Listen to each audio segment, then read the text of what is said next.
Mirë se erdhët. Le të hyjmë drejtë në temë, te një nga pyetjet ndoshta më të çuditshme të kohës sonë. Pse ndihemi kaq në ankth, sidomos kur objektivisht jetojmë në një epokë me një progres që s'e kemi parë kur më parë?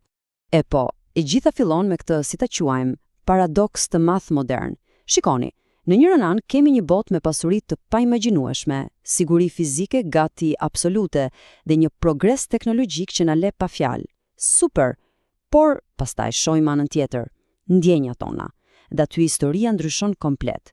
Kemi nivele rekord ankthi, depresion në rritje dhe një ndjesi të vazhdueshme, kronike, pa kënaqësie.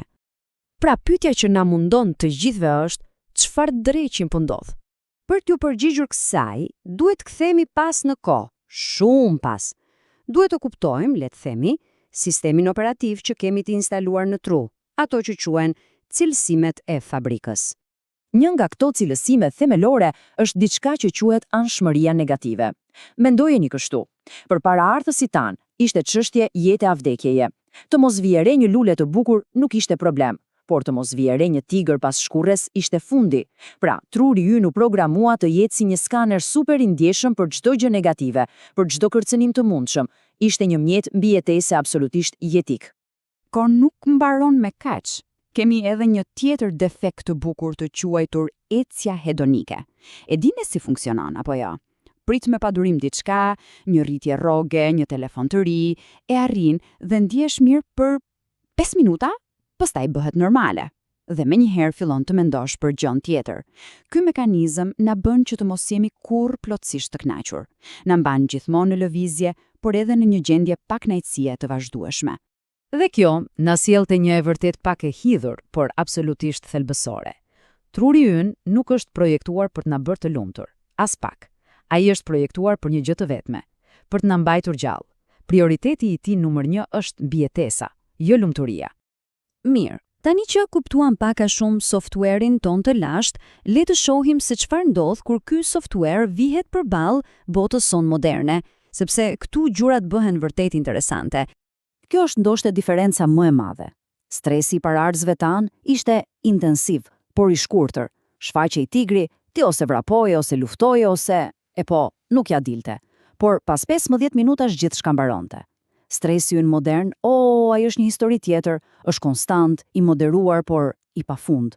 Është pasiguria për punën, afatet e ngushta, trafiku, është një stres që nuk pushon kurrë, zgjat pafundësisht dhe trupi ynë thjesht nuk është ndërtuar për këtë lloj presioni afatgjat. Pastaj kemi krahasimin. Truri ynë është ndërtuar për të krahasuar veten me njerëzit e fisit, ndoshta 150 veta. Sot, çfarë bëjmë? Hapim telefonin dhe krahasojmë me miliona njerëz, ose më sakt, me versionin e tyre më të mirë, më të filtruar, më të kuruar. Truri ynë i lashtë e sheh këtë dhe çmendet. Ai mendon se jemi në fund të hierarkisë sociale dhe ndes sirenat e ankthit.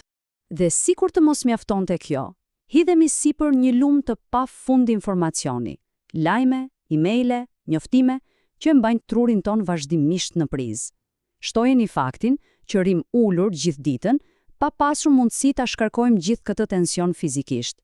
Dhe, për t'ia vënë kapakun, ndihemi gjithnjë më të izoluar. Rezultati? Një sistem nervor totalisht i mbingarkuar, që është në një gjendje alarmi, përgjithmonë. Por problemi nuk është vetëm psikologjik apo biologjik, është edhe filozofik.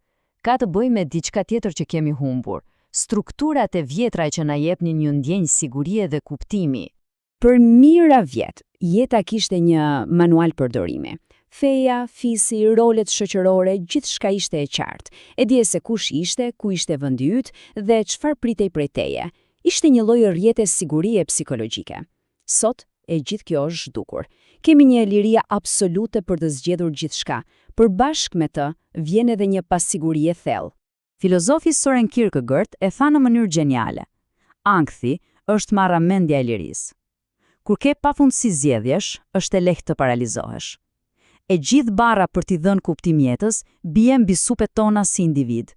Dhe sinqerisht, kjo është një përgjegjësi absolutisht dërmuese. Okej, kemi folur për trurin ton të lashtë, për stresin modern, për lirinë e tepërt. Tani, le t'i bashkojmë të gjitha këto pika. Këtu arrim në thelbin e gjithçkaja. Së pari, dhe kjo është shumë e rëndësishme, Problemi nuk është se jeta moderne është objektivisht më e keqe. Absolutisht jo. Nuk është se progresi ka dështuar dhe nuk është as faji ynë personal. Problemi vërtet, thelbi i gjithë këtij paradoksi, është se jeta moderne është evolucionarisht e panatrueshme. Mjedisi ynë ka ndryshuar me një shpejtësi marramëndse, ndërsa biologjia jon ka mbetur praktikisht po aty ku ishte 10 mijëra vjet më parë. Pra, ne kemi ende tru të epokës së gurit, që përpiqet të funksionojë në një botë digjitale. Kjo është ajo mospërputja e madhe. Ky është konflikti që gjeneron kaq shumë ankth. Po përpiqemi të përdorim një kompjuter të vjetër për të luajtur lojrat më moderne, dhe sistemi thjesht po mbinxehet.